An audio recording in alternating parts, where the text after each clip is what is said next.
Opa, tudo bem? Jonas aqui. Mais uma dica que eu vou dar hoje para vocês, um pequeno dropzinho de como usar o treinamento tridimensional. A terceira dica que eu vou dar, eu já falamos sobre dominar teoricamente, né? Ter o conhecimento teórico, o embasamento teórico para argumentar com o seu aluno. Nós já falamos em colocar no teu treino. E o terceiro é começa colocando no aluno que tem mais confiança em ti.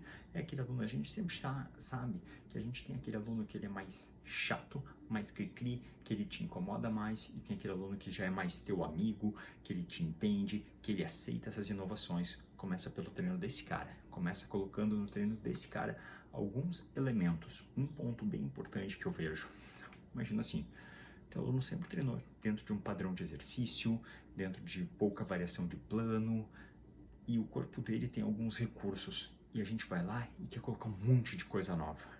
E aí, às vezes, o que acontece? O aluno vai dizer que ele sentiu dor. E ele vai associar que a dor veio por aquele exercício e vai achar que aquele exercício é ruim. Mas quando tu estuda treinamento dimensional, tu já entende que não é que aquele exercício é ruim. É que o quê? O corpo do teu aluno não teve condições e recursos de realizar bem aquele exercício. Então, por isso que a gente tem que cuidar o quanto de variação a gente coloca e o quanto de intensidade a gente coloca naquela variação, porque o aluno não está acostumado com esse tipo de estímulo. E eu já vi mais de uma vez alguém tentar uma variação com o aluno não responder muito bem, simplesmente porque o corpo dele não está acostumado com aquele estímulo, e o aluno e o professor desistir de trabalhar com aquilo, achar que aquilo é ruim. Uma própria professora, uma vez, eu fui fazer o agachamento com o pé assim, e eu sempre fiz o agachamento com o pé desse jeito, porque eu aprendi que com o pé reto é certo, mas eu fui fazer uma variação tridimensional, eu coloquei o pé para dentro, que eu sempre achei que era errado, e meu joelho doeu. Então esse não é uma boa variação. Não é que não é uma boa variação pro corpo dela, o corpo dela não tinha condições de realizar naquela situação.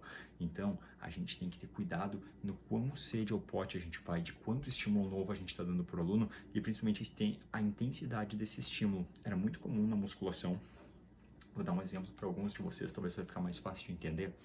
Era muito comum na musculação o aluno começar fazendo cadeira extensora, ele progredia, ele ia para um leg press, e depois que ele já era avançado, ele tinha força localizada de quadríceps, né?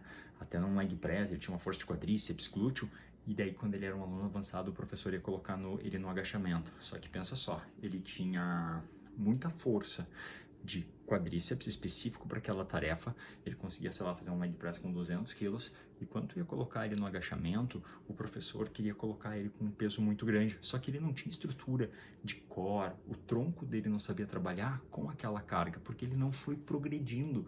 Mas imagina, se desde o início tu começa progredindo teu aluno no agachamento, com peso corporal, com uma carga, com outra carga, o corpo dele inteiro se prepara para fazer o agachamento com aquela carga. E acontecia muito isso na musculação. O cara ia lá, ele era forte de perna, ele fazia um leg press pesado, e o professor ia passar ele para o agachamento, só que ele não tinha estrutura para agachar, o corpo dele não sabia fazer o agachamento, e o agachamento acabava sendo visto como um exercício ruim, que lesionava, que dava dor nas costas, que doía o joelho, mas era porque o corpo não estava preparado para a demanda da intensidade daquele agachamento. É a mesma coisa do treinamento tridimensional. O teu aluno fez toda a vida um agachamento desse jeito, de treinamento funcional, e tu de repente quer variar esse agachamento com ele. Agora vamos fazer esse mesmo agachamento com a mesma carga que ele faz, com os pés bem abertos, com os pés rodados para fora, com os pés rodados para dentro, vindo com deslocamento lateral, agacha e sai pro lado. Cara, aquela carga, talvez a demanda dessa tarefa vai estar muito grande para o corpo dele consegue sustentar. Então, comece nas variações como se fosse um exercício novo, com uma carga baixa, adaptando ele e preparando ele para a situação. Lembra, toda função ela é tarefa dependente, e é esse ponto que a gente tem que ter o cuidado para começar a trabalhar com o nosso aluno, beleza? Valeu, semana que vem volto com mais uma dica para vocês aqui. Abraço!